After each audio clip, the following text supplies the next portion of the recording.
Olá, turma. Bom dia, tudo bem com vocês? Espero que sim, espero que esse recesso tenha sido bom, tenham conseguido descansar, né? Saímos agora da nossa prova global e agora precisamos retornar ao nosso conteúdo. Nós trabalharemos nessa aula o texto teatral, né? É um gênero muito importante dentro da nossa língua portuguesa, né? E o texto teatral, ou dramático, como alguns chamam, são aqueles textos que são produzidos para serem representados de alguma forma, comumente encenados em teatro, mas também podem ser escritos, né, por poesia, por prosa. Tem muitas obras de textos teatrais.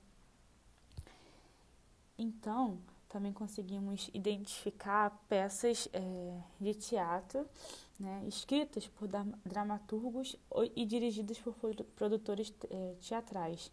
E aí é importante também nós analisarmos que a maioria, né, desses textos teatrais pertencem ao gênero narrativo, né? As peças elas são narradas, né? Tem sempre um narrador, e aí tem os personagens, toda aquela estrutura de gênero narrativo que nós já trabalhamos.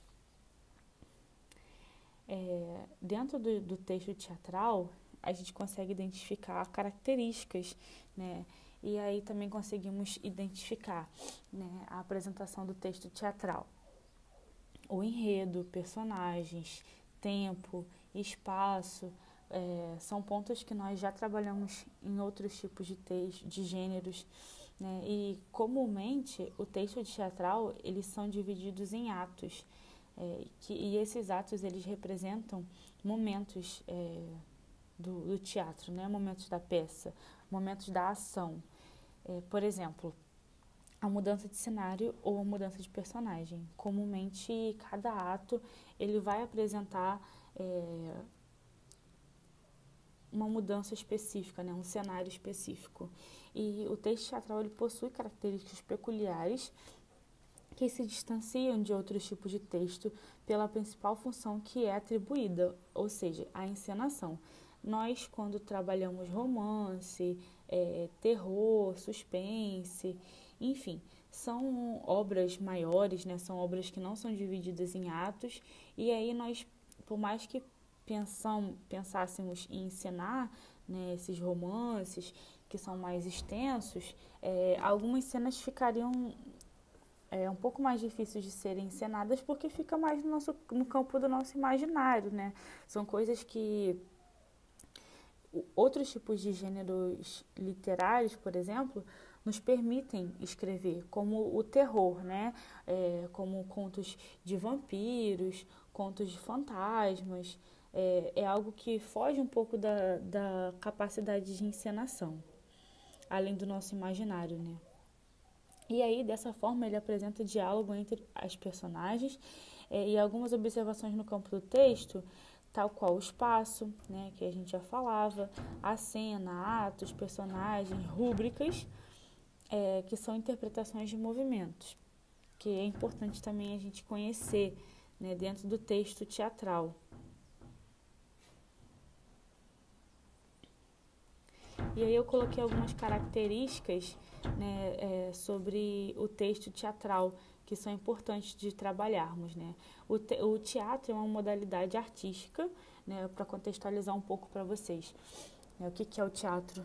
Surgiu, né, na antiguidade, e na Grécia Antiga eles possuíam essa importante função, né, na sociedade, onde os espectadores eles esperavam pelo momento da apresentação. Era comum na Grécia Antiga esse movimento, né, social, de esperar uma apresentação, e essas peças teatrais elas poderiam durar até o dia todo, né, para vocês verem como que era importante, né, e ainda é importante o teatro, né, que é aquilo que pode encenar algo, uma ação importante para uma sociedade a partir daquele gênero textual. Características importantes do texto teatral, os textos eles são encenados, gênero narrativo, possuem um diálogo entre personagens, né, são cenas, eles são encenados e os personagens eles precisam dialogar entre si, tem um discurso direto. E aí também no texto teatral a gente encontra os atores, né, que são essenciais para a apresentação dos personagens. Plateia, é muito comum os textos teatrais narrarem a plateia também. Geralmente nós encontramos, a plateia aplaude, essas narrativas que mostram a presença da plateia. Também encontramos as marcas da presença do palco. Geralmente no texto nós vamos encontrar muitas marcações da existência desse palco. O cenário, né, a narrativa também vai apresentar o cenário. O figurino também é uma marca importante, porque ela é a expressão, né, dos atores, dos personagens. A sonoplastia, linguagem corporal e gestual, que também vai ajudando o nosso imaginário, né, no ato da leitura do texto teatral, entendermos o processo dos atos, né, do teatro. E a ausência de um narrador, né, como que identificamos como é encenado, né, os próprios personagens vão gerenciando ali a narrativa. E aí entramos na linguagem teatral, que é a linguagem que rege o gênero, né, teatral. Grande parte da linguagem teatral é dialógica, né? No entanto, quando é encenada por somente um personagem, é chamado de monólogo, de onde expressa pensamentos e sentimentos da pessoa que está atuando. A linguagem teatral, ela é muito importante, né? Porque é o que vai dar vida às encenações. Temos o cenário, temos o palco, mas são as vozes dos personagens que vão dar vida, né, à linguagem teatral. Elementos da linguagem teatral. O tempo, que é o tempo teatral, é classificado em tempo real, que indica o tempo da representação.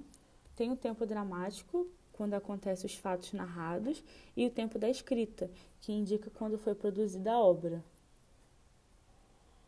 O espaço, que comumente é chamado como espaço cênico, vai determinando o local onde a história ela é apresentada, e aí também muitos textos teatrais têm a questão do palco, né, que geralmente é o espaço cênico comum, e o espaço dramático, que corresponde ao local que vão ser desenvolvidas as ações dos personagens, né, que também parte a questão do imaginário, que é necessário também no gênero textual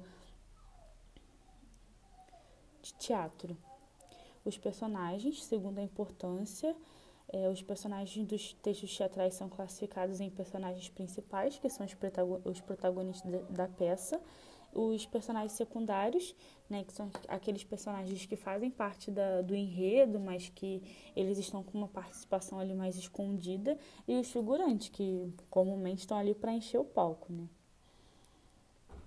E agora eu vou enviar para vocês um texto teatral, né, que se chama O Alto da Barca do Inferno, que é de Gil Vicente.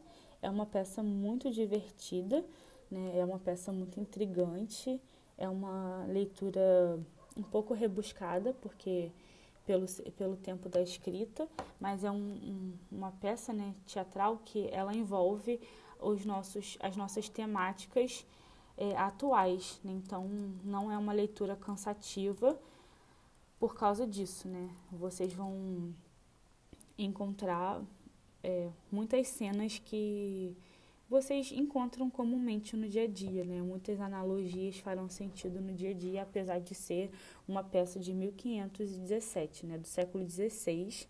É um pouco rebuscada a escrita, mas não é difícil. E peço que vocês leiam, porque nós debateremos, né, sobre essa peça. Vai ser importante a leitura, até mesmo para os nossos próximos exercícios. Então é isso, boa semana. Aproveitem nessa semana para poder fazer a leitura da peça. Um beijo.